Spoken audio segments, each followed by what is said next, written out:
Magandang araw sa ating lahat mga kaboksing. Bago ang laban ni Kenneth Llyover kontra kay American boxer Michael Angeliti ay muli muna nating balikan ang naging laban ni Kenneth Llyover kontra kay Japanese boxer Kiita Kurihara. Ang labang ito ay naganap noong March 24, 2025 sa bansang Japan.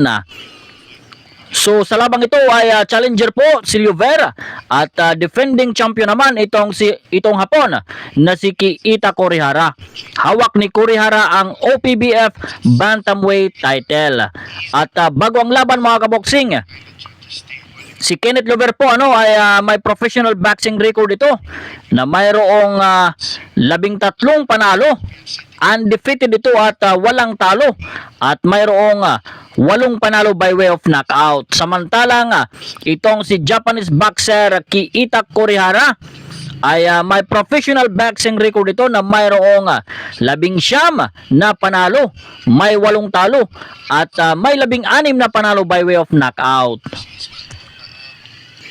Si Kiita Kurihara mga kaboksing ay tumalo na ito ng ilang Pinoy kabilang na sina Froilan Saludar, Renan Portes at Warlito Pariñas.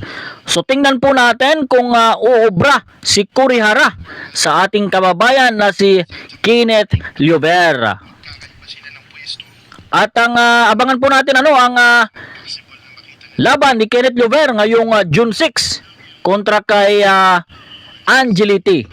Kontra kay Michael Angeliti. So ilang tulog na lang mga kaboksing at mapapalaban na naman itong ating kababayan na si Kenneth Llyover.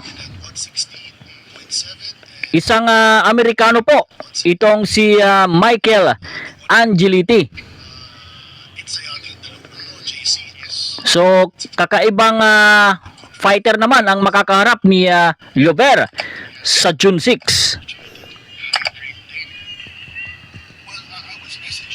So ito na mga kaboksing, magsasalpukan na po. Start of round 1. Ito po ang bakbakang Kenneth Llyover kontra kay Kiita Kurihara. Sumukhang gigil po itong ating kababayan. Nice left. Tumama po ang left ni Kenneth Llyover. So mas matangkad po si Llyover si Kurihara. At ayun, mukhang nagkaumpugan pa. Mukhang tumama po ang bibig nitong si Llyover sa ulo ni Kiita Kurihara. Itong si Kurihara mga kaboksing, ito po yung mas matangkad na boxer at may suot pong kulay red gloves, samantalang ating kababayan ay blue gloves po ang suot nito. So bahagyang inihinto po ang laban matapos po ang clash of heads. Nice right coming from Kurihara.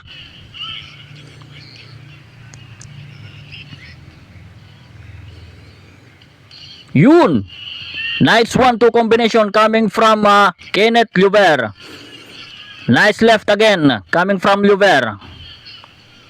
So parehas aggressive ang dalawang boksingero. So itong si Kiita Kurihara ay hindi na po bago ang pangalan nito sa atin dahil isa na rin itong young veteran boxer. At as I have said a while ago, may mga Filipino boxers na rin ito na tinalo itong si Kurihara.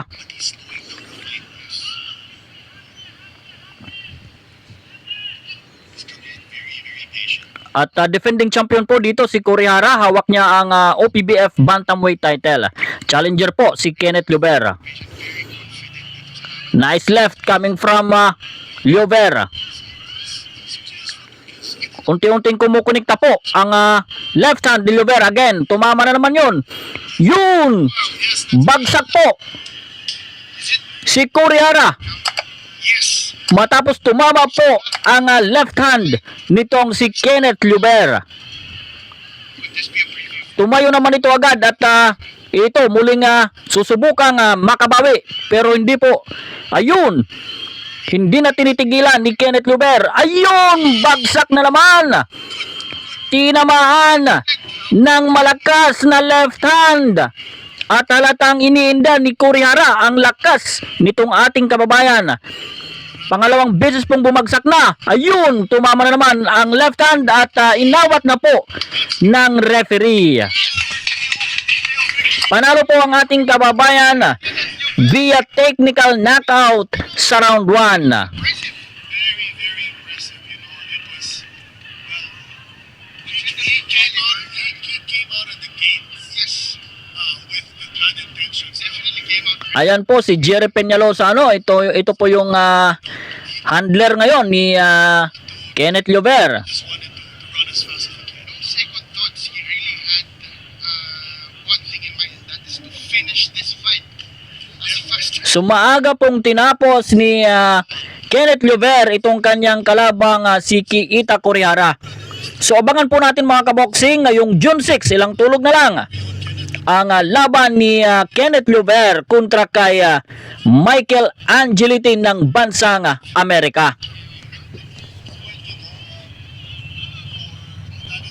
So ayun mga kaboksing, pinatumba ni Kenneth Luber ng 2 beses ang kampyonapon na si Ita Kurihara sa round 1. So matapos pabagsakin ng 2 beses ay inihinto na ng referee ang laban matapos na tamaan uli si Kurihara ng malakas na suntok galing kay Kenneth Luber. So congratulations sa napaka-impresibo mong panalo. Si Kenneth Luber ngayon ang bagong OPBF Bantamweight Champion. So congratulations uli at tiyak na abangan namin ang iyong susunod na mga laban.